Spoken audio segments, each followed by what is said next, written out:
75 cube minus 25 cube by 75 square plus 75 ഗുണം 25 plus 25 square സമൻ dash. ഇവിടെ 75/3 minus 25/3 75 square അധികം 75 ഗുണം 25 പ്ലസ് 25 സ്ക്വയർ കൊണ്ട് ഡിവൈഡ് ചെയ്യുമ്പോഴുള്ള ഉത്തരം കണ്ടുപിടിക്കണം. അപ്പോൾ ഇത് കണ്ടുപിടിക്കാൻ ഒരു സർവ്വസമവാക്യം അഥവാ ഐഡൻറ്റിറ്റി ഉപയോഗിക്കുകയാണെങ്കിൽ വളരെ എളുപ്പമാണ്. നമ്മൾ ഉപയോഗിക്കേണ്ട സർവ്വസമവാക്യം ഇതാണ്: a cube minus b cube equal to a minus b into a square plus a b plus b square ആണ്. ഓർക്കുക, a cube minus b cube സമം a minus b into a square plus a b plus b square. ഈ സർവ്വസമവാക്യം ഉപയോഗിച്ച് നമുക്ക് ഈ അംശത്തിനെ ഒന്ന് ഘടകങ്ങളാക്കി മാറ്റാം. അപ്പോൾ 75 ക്യൂബ് മൈനസ് 25 ക്യൂബിന് പകരം നമുക്ക് ഇത് ഉപയോഗിച്ച് രണ്ട് ഘടകങ്ങളാക്കി എഴുതാം. എയുടെ സ്ഥാനത്ത് 75ഉം ബിയുടെ സ്ഥാനത്ത് 25ഉം കൊടുത്താൽ മതി. അപ്പോൾ 75 മൈനസ് 25 ഇൻറ്റു 75 സ്ക്വയർ പ്ലസ് 75 ഗുണം 25 പ്ലസ് 25 സ്ക്വയർ. അപ്പോൾ 75 ക്യൂബ് മൈനസ് 25 ക്യൂബിനെ നമ്മളിങ്ങനെ രണ്ട് ഘടകങ്ങളുടെ ഗുണനഫലമായിട്ട് എഴുതി. ബൈ ഡിനോമിനേറ്റർ ഇവിടെ തന്നിരിക്കുന്നത് തന്നെ 75 സ്ക്വയർ പ്ലസ് 75 ഗുണം 25 പ്ലസ് 25 സ്ക്വയർ. നോക്കുക, ഈ ബ്രാക്കറ്റിൽ കിടക്കുന്ന രണ്ടാമത്തെ ഘടകവും ഡിനോമിനേറ്ററിൽ വന്നിരിക്കുന്ന ഒരേ സംഖ്യ തന്നെയാണ്. അപ്പോൾ അത് നമുക്ക് ക്യാൻസൽ ചെയ്യാം. പോയിട്ട് 75 മൈനസ് 25 എന്ന് വരും. 75 നിന്ന് 25 കുറച്ച് 50. അപ്പോൾ ഉത്തരം ഓപ്ഷൻ ഡി 50. 587 രൂപ സാധാരണ പലിശ കണക്കാക്കുന്ന ബാങ്കിൽ നിക്ഷേപിച്ചു. 5 വർഷം പൂർത്തിയായപ്പോൾ പലിശയും മുതലും തുല്യമായി. എങ്കിൽ 100 രൂപ ഒരു വർഷത്തേക്ക് നിക്ഷേപിച്ചാൽ ലഭിക്കുന്ന പലിശ എത്ര? ഇവിടെ 587 രൂപ ഒരു ബാങ്കിൽ നിക്ഷേപിച്ചു. 5 വർഷം പൂർത്തിയായപ്പോൾ പലിശയും മുതലും തുല്യമായി എന്ന് പറഞ്ഞിട്ടുണ്ട്. അതായത് 5 വർഷം പൂർത്തിയായപ്പോൾ 577 രൂപയ്ക്ക് അത്രയും തന്നെ പലിശ കിട്ടി. അതായത് 5 വർഷം കൊണ്ട് 587 രൂപ തന്നെ പലിശ കിട്ടി. അങ്ങനെയെങ്കിൽ 100 രൂപയ്ക്ക് ഒരു വർഷത്തേക്ക് ലഭിക്കുന്ന പലിശ എത്രയെന്നാണ് കണ്ടുപിടിക്കേണ്ടത്. 100 രൂപയ്ക്ക് 587 രൂപയ്ക്ക് 5 വർഷം കൊണ്ട് 587 രൂപ തന്നെ പലിശ കിട്ടിയപ്പോൾ 100 രൂപയ്ക്ക് 5 വർഷം കൊണ്ട് 100 രൂപ തന്നെ പലിശ കിട്ടും. 5 കൊല്ലം കൊണ്ടാണ് 100 രൂപ പലിശ കിട്ടുന്നത്. സാധാരണ പലിശയാണ്, അതുകൊണ്ട് 5 വർഷവും ഒരേ തുക തന്നെയാണ് പലിശ കിട്ടുക. അപ്പോൾ 100 രൂപയ്ക്ക് ഒരു വർഷം കിട്ടുന്ന പലിശ കിട്ടുന്നതിനായിട്ട് 5 വർഷം കൊണ്ട് കിട്ടുന്ന പലിശയായ 100നെ 5 കൊണ്ട് ഹരിക്കുക. 100/5 = 20. അതായത് 100 രൂപയ്ക്ക് ഒരു വർഷം 20 രൂപ പലിശ കിട്ടും. ശരി ഉത്തരം ഓപ്ഷൻ സി. 630 മീറ്റർ നീളമുള്ള ഒരു ട്രെയിൻ 9 മണിക്കൂർ കൊണ്ട് 810 കിലോമീറ്റർ ഓടുന്നു. എങ്കിൽ തീവണ്ടിയുടെ ശരാശരി വേഗത എത്ര? ഇവിടെ ഒരു ട്രെയിൻ 9 മണിക്കൂർ കൊണ്ട് 810 കിലോമീറ്റർ ഓടുന്നുണ്ട്. അപ്പോൾ ശരാശരി വേഗത കണ്ടുപിടിക്കണം. അപ്പോൾ ശരാശരി വേഗത കണ്ടുപിടിക്കുന്നത് എങ്ങനെയാണ്? ശരാശരി വേഗത കാണാൻ സഞ്ചരിച്ച ദൂരത്തിനെ സഞ്ചരിക്കാനെടുത്ത സമയം കൊണ്ട് ഹരിച്ചാൽ മതി. ദൂരം ബൈ സമയം. ദൂരം ഇവിടെ 810 കിലോമീറ്റർ ആണ്. അപ്പോൾ 810നെ സമയം 9 മണിക്കൂർ 9 കൊണ്ട് ഹരിക്കുക. 81നെ 9 കൊണ്ട് ഹരിച്ചാൽ 9 വരും. 9 ഗുണം 9 ആണല്ലോ 81, 9. അപ്പോൾ 810നെ 9 കൊണ്ട് ഹരിച്ചു കഴിഞ്ഞാൽ 90 കിട്ടും. അപ്പോൾ ശരാശരി വേഗത 90 കിലോമീറ്റർ പെർ മണിക്കൂറാണ്. ശരി ഉത്തരം ഓപ്ഷൻ എ. ഒരു ഭിന്നസംഖ്യയുടെ 8/1 ആയാൽ ഭിന്നസംഖ്യ ഏത്? ഇവിടെ ഒരു ഭിന്നസംഖ്യയുടെ 8/1 4 നൽകിയിരിക്കുന്നു. നമുക്ക് ആ സംഖ്യ കണ്ടുപിടിക്കണം. അപ്പോൾ നമ്മൾ 100ൻ്റെ 4/1 കാണണമെങ്കിൽ എന്ത് ചെയ്യും? 100നെ 4 കൊണ്ട് ഹരിക്കും. ഇങ്ങനെയല്ല നമ്മൾ ചെയ്യുന്നത്. അതുകൊണ്ട് ഭിന്നസംഖ്യയുടെ 8/4 എന്നുള്ളത് നമ്മൾ എങ്ങനെ എഴുതും? സംഖ്യയെ 8 കൊണ്ട് ഹരിച്ചാൽ 4 കിട്ടും. സംഖ്യയുടെ 8 കാണാൻ സംഖ്യ 8 കൊണ്ട് ഹരിക്കും. അപ്പോൾ നമുക്ക് 4 കിട്ടും. അപ്പോൾ സംഖ്യ കിട്ടാൻ എന്ത് ചെയ്താൽ മതി? ഈ 4നെ 8 കൊണ്ട് ഗുണിച്ചാൽ മതി. 4 ഗുണം 8 അതായത് 32. ഇനി ഇതിൻ്റെ ഭിന്നസംഖ്യാ രൂപം എന്നുള്ള രീതിയിൽ വേണമെങ്കിൽ 32/1 എന്ന് കാണാം. അപ്പോൾ ഉത്തരം 32 തന്നെയാണ്. ശരി ഉത്തരം ഓപ്ഷൻ ഡി. ഒരു സംഖ്യയുടെ 4 മടങ്ങും 6 മടങ്ങും കൂട്ടിയപ്പോൾ 100 കിട്ടി. എങ്കിൽ സംഖ്യയുടെ 3 മടങ്ങ് എത്ര? ഇവിടെ ഒരു സംഖ്യയുടെ 4 മടങ്ങും 6 മടങ്ങും കൂട്ടുമ്പോൾ 100 കിട്ടുന്നു. അങ്ങനെയെങ്കിൽ ആ സംഖ്യയുടെ 3 മടങ്ങ് കണ്ടുപിടിക്കണം.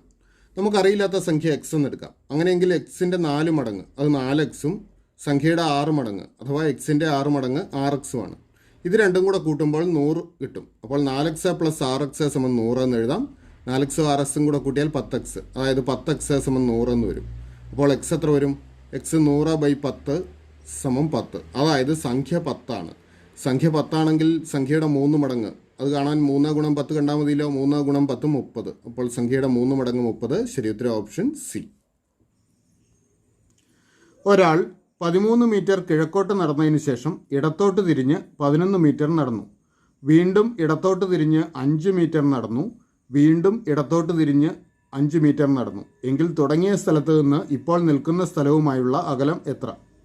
ഇവിടെ ഒരാൾ സ്റ്റാർട്ട് ചെയ്യുന്നത് ഈ പൊസിഷനിലാണെന്ന് കരുതുക. അവിടുന്ന് കിഴക്കോട്ട് 13 മീറ്റർ നടന്നു. ഇവിടുന്ന് ഇടത്തോട്ട് തിരിഞ്ഞ് 11 മീറ്റർ നടന്നു. ഇടത്തോട്ട് തിരിഞ്ഞു 11 മീറ്റർ. വീണ്ടും ഇടത്തോട്ട് തിരിഞ്ഞ് 5 മീറ്റർ നടന്നു. ഇവിടുന്ന് വീണ്ടും ഇടത്തോട്ട് തിരിഞ്ഞ് 5 മീറ്റർ നടന്നു. അവിടുന്ന് വീണ്ടും ഇടത്തോട്ട് തിരിഞ്ഞ് 5 മീറ്റർ നടന്നു. അങ്ങനെയെങ്കിൽ ഈ രണ്ട് പൊസിഷൻ തമ്മിലുള്ള അകലമാണ് നമുക്ക് കണ്ടുപിടിക്കേണ്ടത്. അപ്പോൾ നമുക്ക് അതൊന്ന് ചതുരങ്ങളും ട്രയാങ്കിളും ഒക്കെ ഒന്ന് കംപ്ലീറ്റ് ചെയ്യാം. നോക്കുക, ഇവിടെ മൊത്തം 11 മീറ്റർ ആണുള്ളത്. അതിൽ 5 മീറ്റർ ഇവിടെ കഴിഞ്ഞു. അപ്പോൾ ബാക്കിയുള്ളത് എത്ര വരും? ഇതും മൊത്തം 11 മീറ്റർ വരുമല്ലോ. അതിൽ 5 മീറ്റർ ഇവിടെ കഴിഞ്ഞു. ബാക്കി ഇത് എത്ര വരും? ഇത് 6 മീറ്റർ ഉയരം കാണും. കാരണം ഇവിടുത്തെ 11 മീറ്ററും ഈ അകലവും തുല്യമായിരിക്കണം. അപ്പോൾ ഇത് 6 മീറ്റർ ആയിരിക്കണം ഈ അകലം. ഇനി നമുക്ക് ഈ അകലം കൂടെ കിട്ടിക്കഴിഞ്ഞാൽ ഇത് മൊത്തം 13 മീറ്ററാണ്. ഇവിടെ 5 മീറ്റർ ഉണ്ട്. അതുകൊണ്ട് ഇതും 5 മീറ്റർ ആയിരിക്കും. അപ്പോൾ 13ൽ നിന്ന് 5 പോയിട്ട് ഈ ദൂരം എന്ന് പറയുന്നത് 8 മീറ്റർ. അപ്പോൾ ഒരു റൈറ്റ് ആംഗിളുടെ ട്രയാങ്കിളിൻ്റെ ഒരു വശം 8 മീറ്ററും ഒരു വശം 6 മീറ്ററും. അതിൻ്റെ ഹൈപ്പോട്ടന്യൂസിൻ്റെ കണ്ടുപിടിച്ചാൽ മതി ഇവിടെ. ഇപ്പോൾ റൈറ്റ് ആംഗിളുടെ ട്രയാങ്കിൾ ആയതുകൊണ്ട് ഹൈപ്പോട്ടന്യൂസ് കണ്ടുപിടിക്കുന്നതിനായിട്ട് നമുക്ക് പൈതഗോറസ് തിയറം ഉപയോഗിക്കാം. അതായത് ഈ രണ്ട് വശങ്ങളുടെ വർഗ്ഗങ്ങളുടെ തുകയായിരിക്കും ഈ വശത്തിൻ്റെ വർഗ്ഗം. അതായത് 8 സ്ക്വയറും 6 സ്ക്വയറും കൂടെ കൂട്ടിയെടുക്കുക.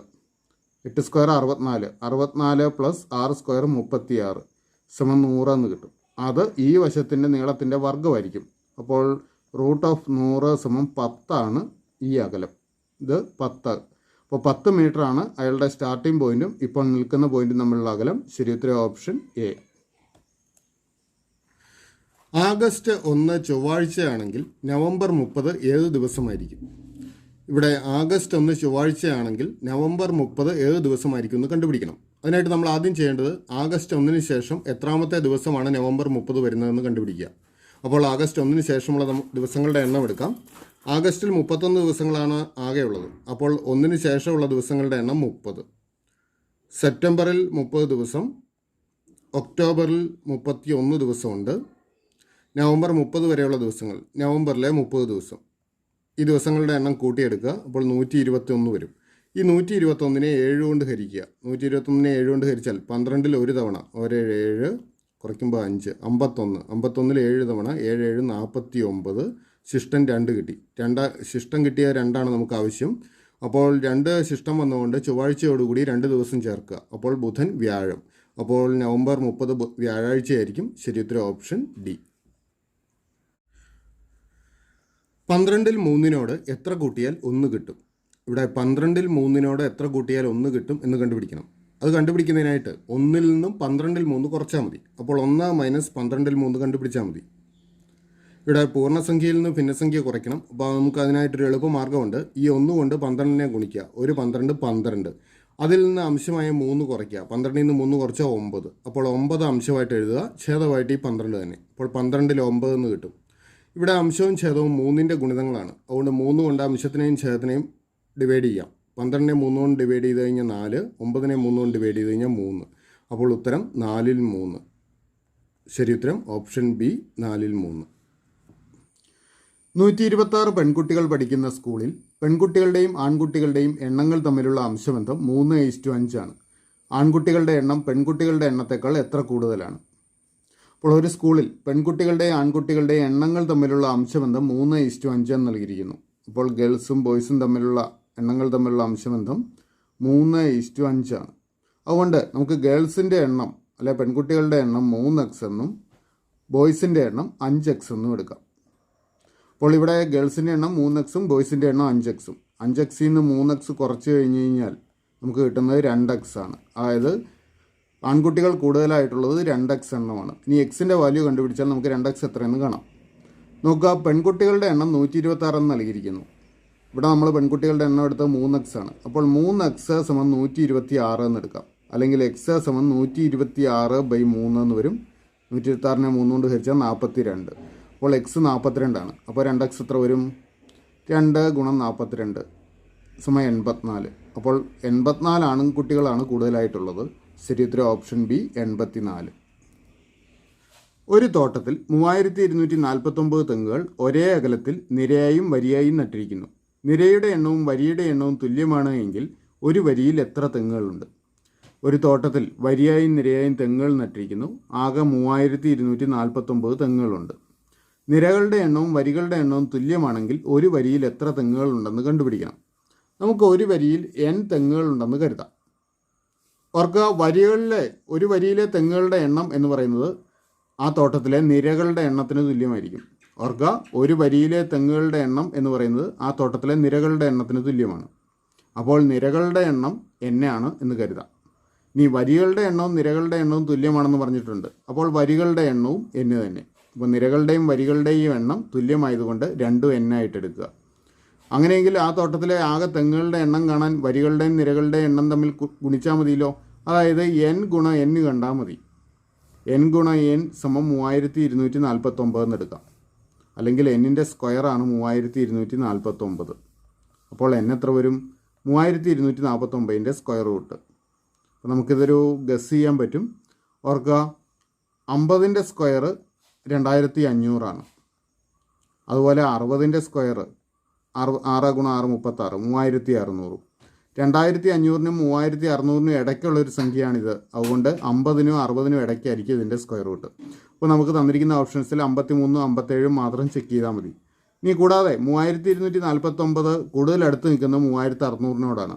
അതുകൊണ്ട് 60-നോട് കൂടുതൽ അടുത്ത സംഖ്യയായ 57-ൻ്റെ സ്ക്വയർ പരിശോധിക്കുക.